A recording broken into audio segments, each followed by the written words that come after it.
दोस्तों, सोचिए अगर किसी इंसान को सिर्फ इसलिए उठा लिया जाए क्योंकि वह गरीब बच्चों के लिए स्कूल बनाना चाहता था तो क्या होगा। और जब यह खबर सूरज तक पहुंचेगी तो क्या वह अपने पिता को बचा पाएगा। आज की कहानी में एक ऐसा मोड़ आने वाला है जो सबको हैरान कर देगा, इसलिए वीडियो को आखिर तक जरूर देखिए। कहानी की शुरुआत होती है ईशा की नई जिम्मेदारी से। ईशा अपनी ट्रेनिंग के लिए जाने की तैयारी कर रही होती है। वह अपने कपड़े और जरूरी सामान पैक कर रही होती है, लेकिन इसी दौरान वह चुपके से एक ऐसी चीज अपने सूटकेस में रख लेती है जिसे देखकर आप भी मुस्कुरा देंगे। दरअसल ईशा सूरज की कुछ पसंदीदा शर्ट्स अपने बैग में रख लेती है ताकि उसे दूर रहकर भी उसे सूरज की याद आती रहे। लेकिन तभी सूरज कमरे में पहुंच जाता है। अपने कपड़े सूटकेस में देखकर वह तुरंत हैरान रह जाता है और उन्हें वापस लेने की कोशिश करता है। ईशा मजाकिया अंदाज में कहती है, जब पति पत्नी हर चीज में बराबर के हिस्सेदार होते हैं तो तुम्हारी शर्ट्स पर भी मेरा हक बनता है। लेकिन सूरज भी पीछे हटने वाला नहीं होता। वह कहता है, ये वाली शर्ट नहीं,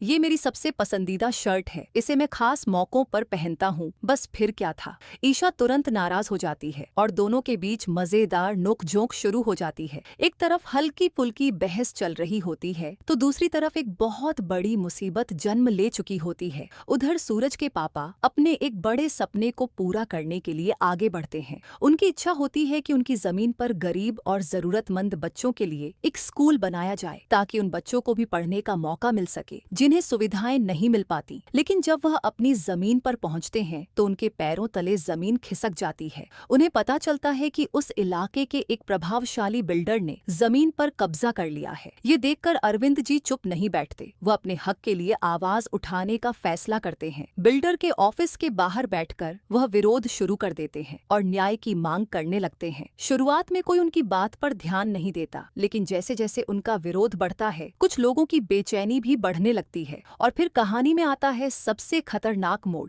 बिल्डर के लोग अरविंद जी को डराने की कोशिश करते हैं, लेकिन जब वह पीछे हटने से इनकार कर देते हैं तो हालात और बिगड़ जाते हैं। कुछ देर बाद उन पर हमला कर दिया जाता है। अरविंद जी बुरी तरह घायल हो जाते हैं और फिर अचानक उन्हें वहां से गायब कर दिया जाता है। अब किसी को नहीं पता कि उन्हें कहाँ ले जाया गया है। जब यह खबर परिवार तक पहुंचेगी तो हर कोई सदमे में आ जाएगा। लेकिन सबसे बड़ा सवाल अब यह है, क्या सूरज सही समय पर अपने पिता तक पहुंच पाएगा? क्या वह इस साजिश के पीछे छिपे लोगों का सच सामने ला पाएगा, या फिर उसके पिता किसी और बड़ी मुसीबत में फंसने वाले हैं? और क्या गरीब बच्चों के लिए स्कूल बनाने का सपना कभी पूरा हो पाएगा? इन सभी सवालों के जवाब आने वाले एपिसोड्स में देखने को मिल सकते हैं। आपको क्या लगता है, सूरज अपने पापा को बचाने में कामयाब होगा या नहीं? अपनी राय कमेंट में जरूर बताइए। अगर वीडियो पसंद आई हो तो लाइक करें, शेयर करें और ऐसे ही नए अपडेट सबसे पहले पाने के लिए चैनल को सब्सक्राइब करना बिल्कुल न भूलें। मिलते हैं अगली दिलचस्प अपडेट के साथ।